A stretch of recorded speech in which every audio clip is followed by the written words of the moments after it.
At my husband's funeral, my son Daniel stood at the podium with a trembling voice and thanked another woman. "She was the one who was truly family to us," he said.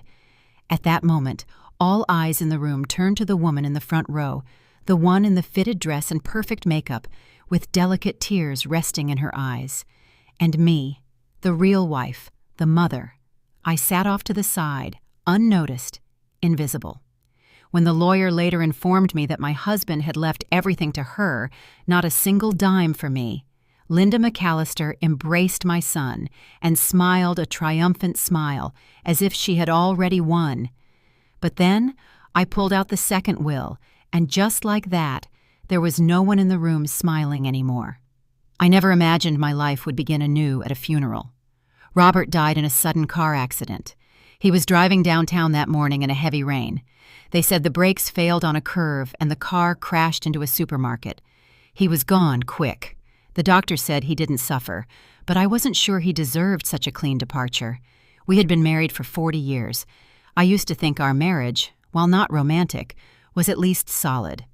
Like one of those old houses weathered by storms, worn on the outside, but still standing. I gave up my career to tend to every corner of our home. He always said, "I can take care of you. You don't need to work."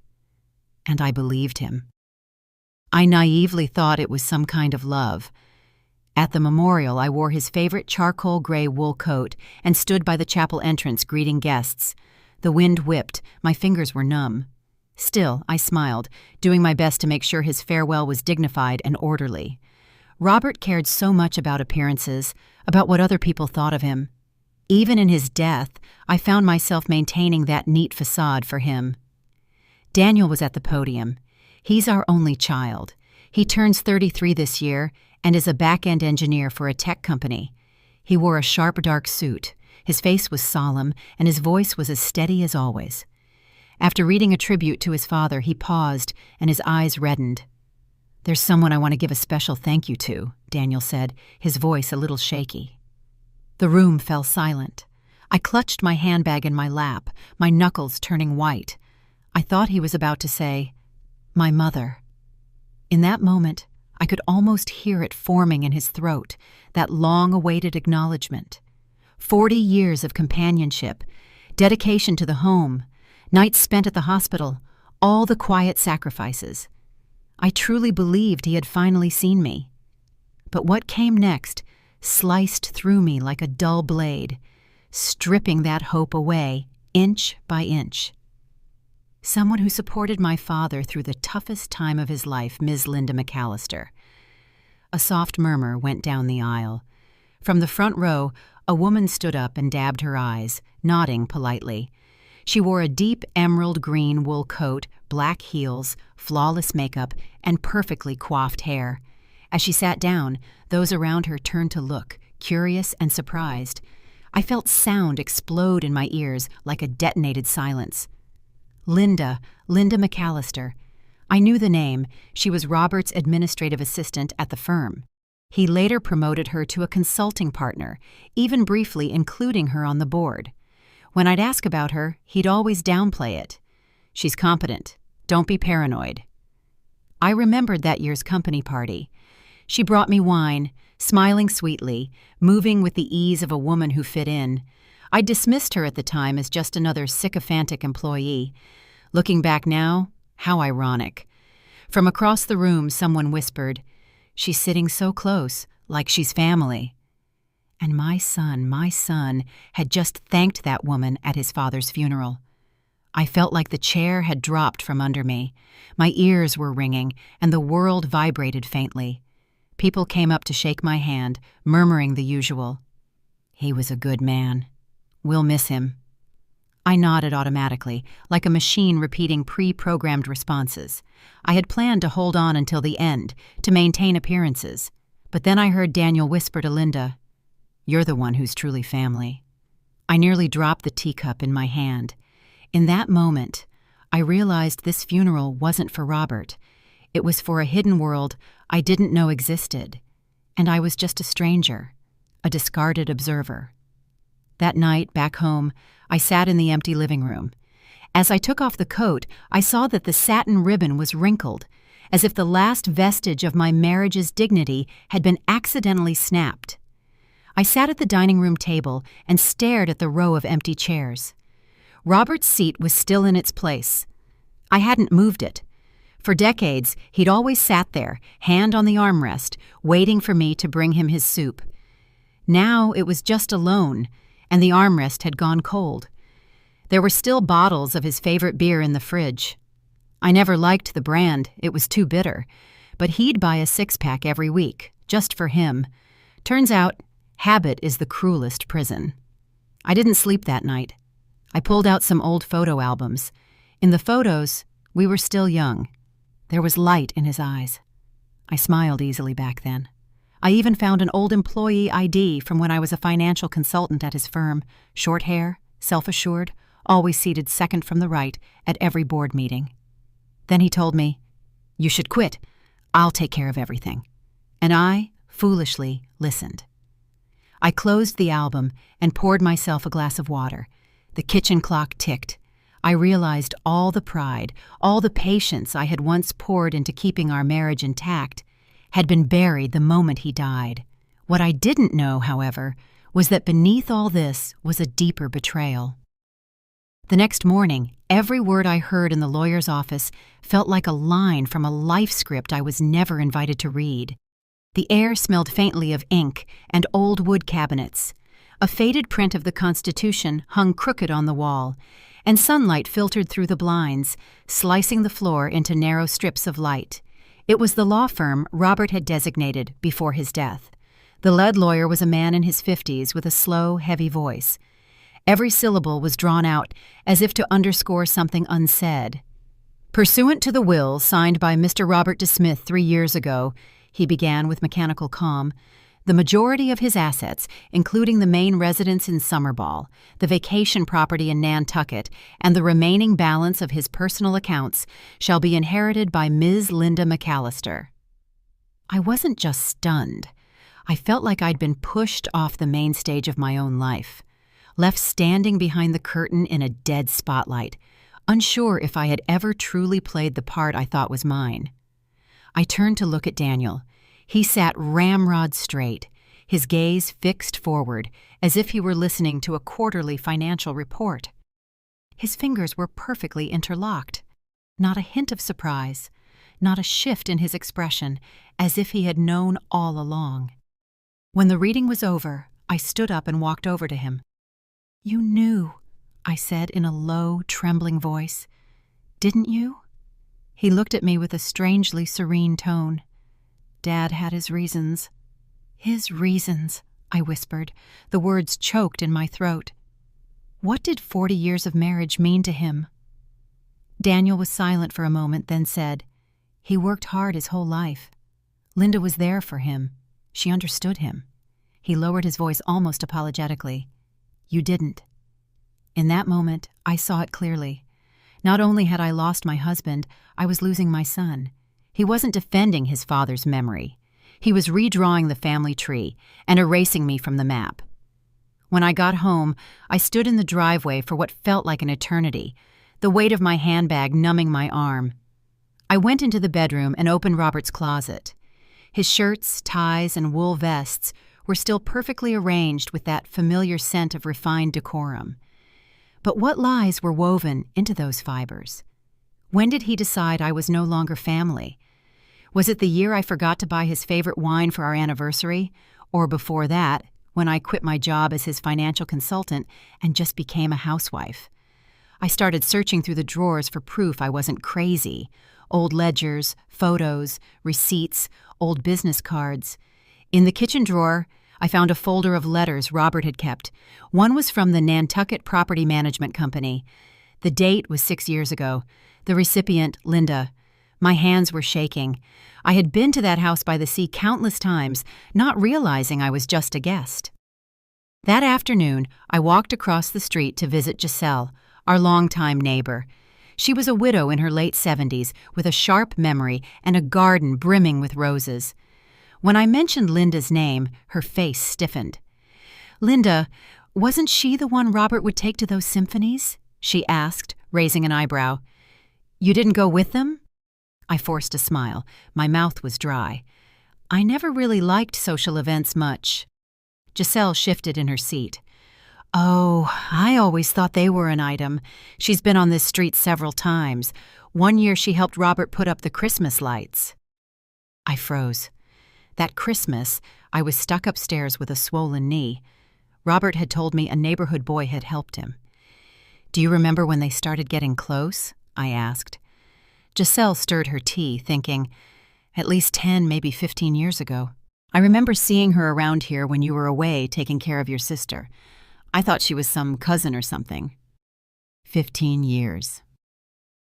I sat in Giselle's sunroom feeling like a stranger who had walked into the wrong house. All these years, I had managed our retirement budget down to the last penny. I had chosen his bathrobes, scheduled his physicals, and even dipped into my parents' last savings to rescue his company during a cash crisis. And he had been building golden bricks for another woman's future out of my sight, out of my reach. Returning home, I finally found an old cardboard box in the basement filled with photos. There was Robert standing next to Linda at a company event. His hand rested gently on her arm, smiling a radiant smile like never before. He looked relaxed, younger, happier than he ever looked beside me. And in one photo, there was Daniel, barely 18 or 19, standing with them. His smile was nervous but not reluctant. One corner of the photo was marked out. I rubbed it gently with an eraser and uncovered a line written in pen. Our little family will be official one day. I could almost hear something break in my chest. It wasn't a heart, it wasn't glass, it was something deeper, something called trust, and it would never be whole again. That night, I lit a single candle in the kitchen, and, for the first time in this house without Robert, I put on music, a slow, soft, unhurried jazz record. I started to wonder. Maybe I'd lived my whole life to his rhythm and never danced to my own. But not anymore. From now on, the music, the beat, the dance steps, it's all mine to choose. I thought the worst was over. The will, the truth about the properties. Linda, taking her place at the center of it all, brazenly labeled as family. That was enough humiliation for a lifetime. But I hadn't realized that what would truly break my heart was Daniel. He is my only child. I had believed that however unrecognizable the rest of the world became, he would still be mine. We agreed to meet at the town cafe, the one where he used to get caramel dessert as a little boy. He showed up in a trench coat, his demeanor stiff and formal, as if he were preparing for an interview, not to meet his mother. Before I could sit down, he placed his phone face down on the table. He always did that, a subtle signal that any buzz could be a reason to abandon the conversation. "Why did you send Linda a legal notice?" he asked bluntly. I took a deep breath and looked him in the eyes. "Do you think I shouldn't have?" He shrugged. "She didn't hurt you. Dad gave her the money. It was his decision. Suing her just makes everyone uncomfortable." "Uncomfortable?" I said, my voice cracking with disbelief. "Daniel, your father deceived me for decades. I gave up my career for this family, my friends for you. I even sold my mother's emerald ring just to pay your college tuition. Do you know what that ring meant to me?" Daniel frowned, exhaling with visible irritation. "You always bring it up, like I owe you something." That hit me like a dull blow to the chest. It wasn't anger, not even an argument, just distance, a cold and definitive distance. "Dad told me," Daniel said after a pause, his voice dropping, "that the happiest years of his life were with Linda. She understood him. She respected him. She didn't always question and criticize him like you did." "I questioned him because he stopped respecting me," I said, gritting my teeth. "I criticized him because he was wrong." Daniel shook his head as if he were listening to a meaningless sermon. "You're too traditional, Mom. You've always believed that making sacrifices is a virtue, but Dad didn't need that kind of love." That's when I understood. It wasn't a sudden revelation for him. He had been thinking this way for a long time. He just hadn't said it until now. I looked at him for a moment. All I could see was the boy he used to be. The boy who breathed raggedly during asthma attacks while I sat by his bed all night. The teenager who was bullied in school, whose dignity I defended as if it were my own. The 17-year-old whose heart was broken for the first time, and who curled up next to me on the backyard bench in silence until the stars came out. Did he remember any of that? I reached into my purse and pulled out an old, faded photograph. "That summer when you were 2, we went to the beach," I said, sliding the photo across the table. "Your father backed out at the last minute for work, so it was just the 2 of us." In the photo, he's wearing bright red swim trunks and standing on wet sand with a trail of tiny, wobbly footprints behind him. "You were terrified of the waves. You'd hold onto my neck and just scream, 'Mommy, Mommy!' You didn't know much about the world back then, but you knew where safety was." Daniel looked down and said nothing. "I know you idolize your father," I continued. "He was always elegantly turned out, never raised his voice, always said the right thing. But did you ever think that maybe I set the foundation for that elegant man to exist?" He looked up. There were no tears, no remorse, just a flicker of hesitation. "Dad did what made him happy," Linda said. "She made him feel needed. You were just too strong." Too strong. That was what I was. I thought about those nights spent balancing overdue accounts, the afternoons I cooked with a fever, the years I held back tears at Robert's cold silences and kept smiling anyway. That's what he meant by too strong. I put the photo back in my wallet and stood up. My voice sounded calm, but it had a deep firmness. "You're right. I was too strong, and starting today, I'll save that strength for myself." Whatever he said after that, I didn't hear it. I walked out the cafe door into the parking lot. It had started to rain. The drops hit the windshield with a slow, relentless rhythm, an orchestra made entirely of silence.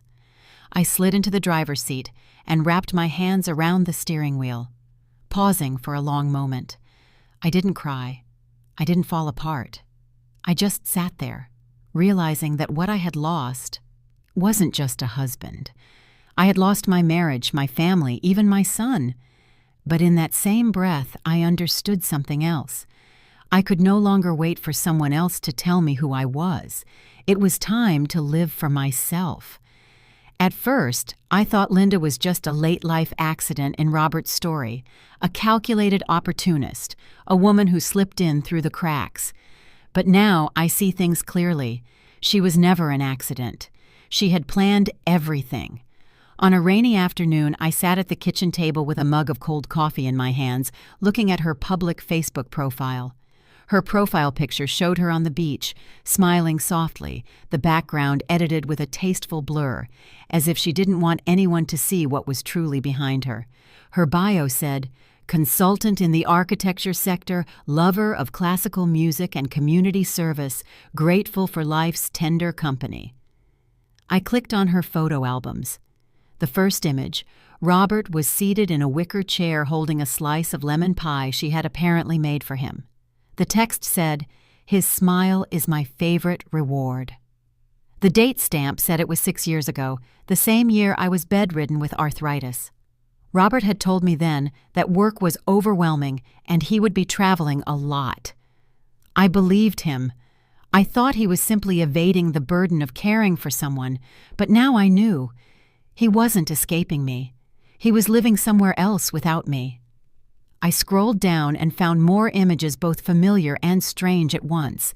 There was Robert standing in Linda's living room in the wool jacket I had given him. There he was, helping her plant flowers and arrange bonsais in her garden. And then a video came up. Robert was toasting her with a Christmas song playing softly in the background. Daniel was there. I froze. My hand hovered over the touchpad. Daniel, who was still in college at the time, had slightly longer hair and a shy, boyish face. Linda had her arm around his shoulder and said, laughing, "Your dad should be proud of you." That's when I understood. Linda was never just Robert's secret. She had been positioning herself for years as part of our family. And I was the woman she planned to displace. I called Ruth. Ruth Lanier had been a close colleague during my years at Robert's firm. one of the few women I had kept in touch with after I left the job. She was semi-retired now, helping her daughter raise a grandchild, and taking on the occasional freelance financial case. She answered on the second ring with the same energy she always had. "Maggie, my goodness, I heard about Robert. I've been meaning to call you." "Thank you," I said. I didn't stall. "Ruth, I need you to help me find something." She didn't hesitate. "Tell me what you suspect." I paused. My voice sounded calm, but it was firm. "I believe Robert used company funds, for at least the last decade, to buy properties for Linda, and there might be other unaccounted-for transfers." Ruth went quiet. "You're not just fixing a marriage, Maggie. You're looking to expose fraud." "I want the truth," I said. "I've spent too long in the dark." We agreed to meet at her house in 2 days. In the meantime, I became a woman on a mission. I went to the local library and looked up Linda's property records in Summerball. One house, a single-family villa under her name. Purchase date, 5 years ago. Right at the tail end of the company's employee housing benefits project, the same one Robert was overseeing. I had visited there during that project. I remember joking at the time, "On the next trip you take me too." He dodged the suggestion. "You wouldn't like it there." Now I knew. The room was not reserved for clients. It was for her. 2 days later, I drove to Ruth's house. Her home was in a quiet suburb, a pale gray bungalow with a row of withering chrysanthemums out front. She greeted me with a glass of lemon tea and opened her laptop. "I checked some archived payment records," she said, scrolling through 3 entries labeled "Outside Consulting Support." "But the beneficiary company is a shell. No physical office is listed." She zoomed in on one line. $50,000 paid the same month you were home recovering from surgery. My stomach twisted. Ruth looked at me with concern from behind her glasses. "Are you sure you want to go through with this? Most people would just prefer to let it go." I didn't answer. I just saved a screenshot of the file to my flash drive. On the drive home, I went slow. The sun hit the windshield hard, and the air smelled of early autumn. The radio played an old 60s ballad. The chorus repeated softly, "You only find the truth when you stop pretending." Yes, only when you stop pretending do you begin to see clearly. Back at home, I sat in front of the computer and saved Linda's Facebook photos to a new folder. I named it Evidence. I was no longer the woman who buried her emotions behind a stove. I was Maggie Smith, the legal wife of Robert, the mother of Daniel, the one who had been edited out of her own life story, and the woman who was about to rewrite the ending. The second batch of documents from Ruth arrived just as I was wiping down the kitchen sink. Sunlight filtered through the blinds, casting clean stripes across the countertop. I paused for a second, with a rag in my hand, and thought that was how my marriage had been maintained. Tidy, silent, until the kitchen no longer felt like mine. The email subject was simple. 3 suspicious transactions. Key, preliminary legal feasibility assessment. I opened it.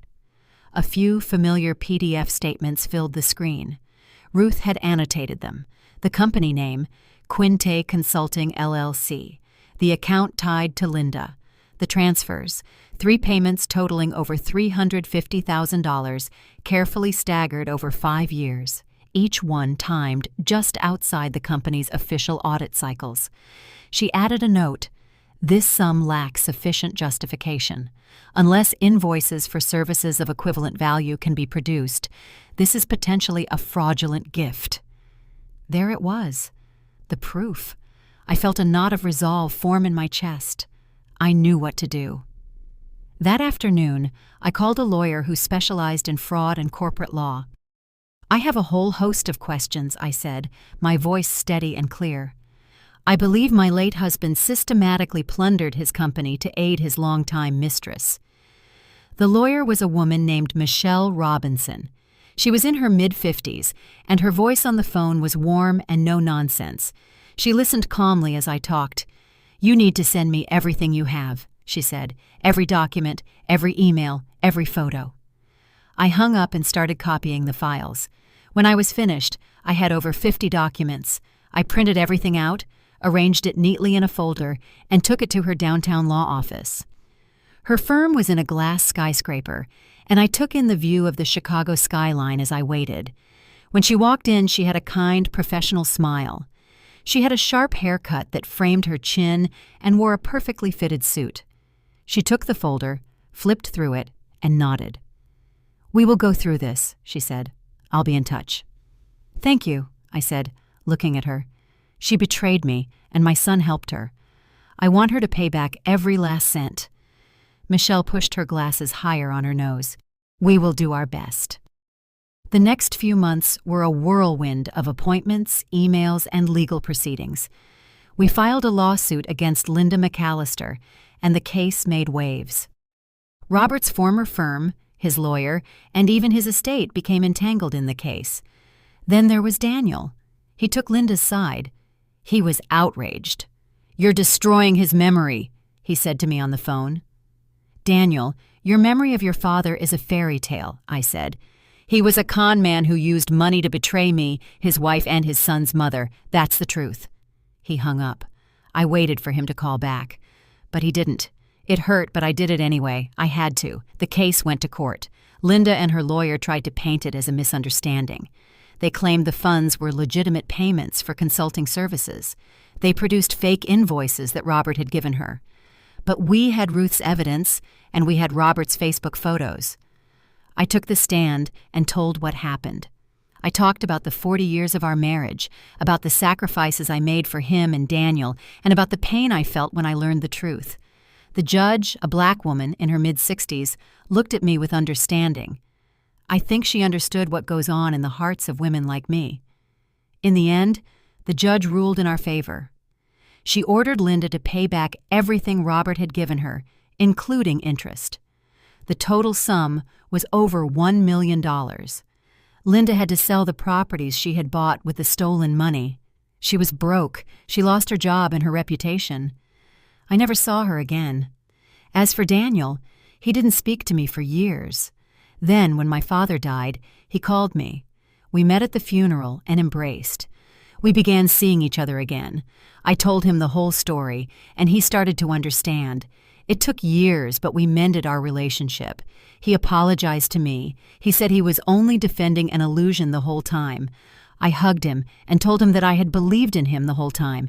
And in that moment, there were tears in many eyes. Daniel walked over and hugged me softly. "Mom," he said, smiling, "when did you get so good at giving speeches?" I smiled back. "I always was. You just weren't listening." We both laughed. Everyone laughed. Before the party was over, I took a short walk in the garden. I stopped in front of the crabapple tree I had planted 20 years ago. "Last year this thing almost died," I said. "I almost cut it down, but this spring it bloomed earlier than ever and it's still blooming." The women chuckled. I added, "Even she knew what is still alive should not be given up on." That night, when everyone had left, I folded up the chairs and put them away in the shed. The porch wind chime tinkled softly in the breeze. I turned to watch the sunset. It rested above the old maple tree at the end of the street, as if to say, "Who are you, really?" I took off my heels, walked barefoot into the house, hung up the dress, and went to bed. I knew who I was. I was a survivor, a fighter, and the truth had set me free.